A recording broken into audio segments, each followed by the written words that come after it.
Using an external audio interface with Live allows you to record and monitor audio at a higher resolution than using a computer's built-in audio inputs and outputs. In this video, we'll discuss how to configure Ableton Live to work with an external audio interface and learn how to activate the interface inputs and outputs. So before you start using Ableton Live, you'll want to connect your audio interface to your computer, start your computer, and then if necessary, load the interface's driver. Then you can go ahead and launch Ableton Live. To access the settings that will allow you to configure your audio interface to work with Live, choose Preferences from the Live menu on Mac or the Options menu on a PC, or use the key command, Command-, or Control-, on a PC.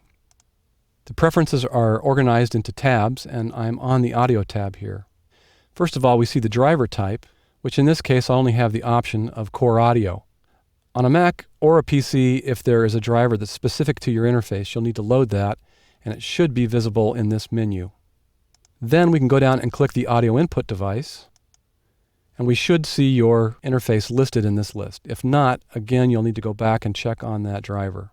So I've got the Hammerfall DSP set currently as my input device, and I want to check the available input, so I'm going to click the Input Config button. And here I see that currently, out of all the inputs and outputs available on this device, only 1 and 2 are enabled, both mono and stereo. So I'm going to go ahead and I'm going to enable 3 and 4 for both mono and stereo. And I'll click OK. Then I'm going to close Preferences by hitting the Escape key. And now I'll click the Input Assignment button on the audio track in Live. And I see both 1 and 2 available stereo, 3 and 4 stereo, and then as mono inputs 1 through 4. I'll go back into Preferences by using the key command, Command-, and I'll see that I have the same options here available for the audio output device. Now I'm doing something different here because I'm recording this video, but in most cases you're going to want to make sure that the input device and the output device are set to the same device to avoid conflicts. We have the same option here for the output config, and in this case this particular interface only has 2 outputs. Next, if you're going to record audio into an Ableton Live set, you'll want to set the sample rate, bit depth, and audio file type here in Preferences. These settings will affect any audio recorded into a live set.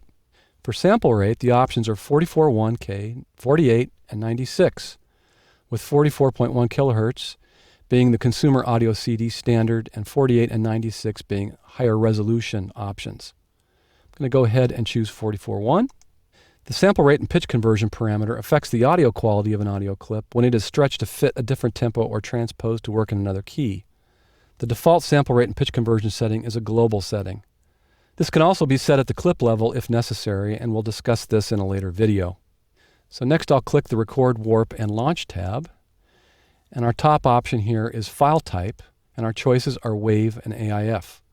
WAV was developed for the PC and AIF for the Mac, but today they're both cross-platform, interchangeable. They're both uncompressed audio formats, so they work both the same pretty much. So I'm going to choose WAV. And then for bit depth, our options are 16, 24, and 32-bit. Again, 16 is the consumer audio CD standard, 24 and 32 being higher resolution options. Now, most engineers are going to recommend that you record at a higher bit rate. And that's going to give you the biggest bang for your buck in improving the audio quality. I'll go ahead and choose 24-bit.